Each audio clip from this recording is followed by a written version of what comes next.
पाकिस्तान की तरफ से भारत को भी जवाब मिल गया। पाकिस्तान का भारत को करारा जवाब, भारतीय शहरियों को 48 घंटे में मुल्क छोड़ने का हुक्म।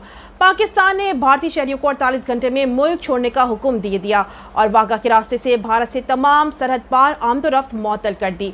तफसीलात के मुताबिक वज़ीर-ए-आज़म शहबाज शरीफ की ज़ेर सदारत कौमी सलामती के इजलास का एलामिया जारी कर दिया गया है, जिसमें पाकिस्तान में मौजूद भारतीय शहरियों को 48 घंटे में निकलने की हिदायत करते हुए कहा कि सिख यात्रियों के सिवा तमाम भारतीय शहरी 2 दिन में पाकिस्तान से चले जाएं।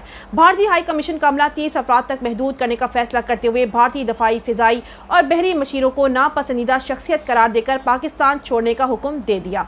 एलामिया में कहा गया कि साख वीज़ा स्कीम के तहत जारी भारतीय वीज़े मनसूख कर दिए, सिख यात्रियों के अलावा तमाम भारतीय वीज़े मनसूख किए गए। एलामिया में कहना था कि वाघा के रास्ते से भारत से तमाम सरहद पार आमदोरफ्त मुअत्तल कर दी, तहम कानूनी तरीके से भारत जाने वाले 30 अप्रैल तक वापस आ सकते हैं।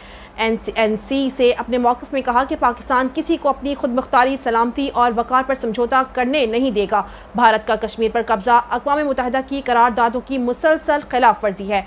NSC ने वाज़ेह किया कि भारत की किसी भी आबी या सरहदी मुहिम जोई का मुंह तोड़ जवाब दिया जाएगा।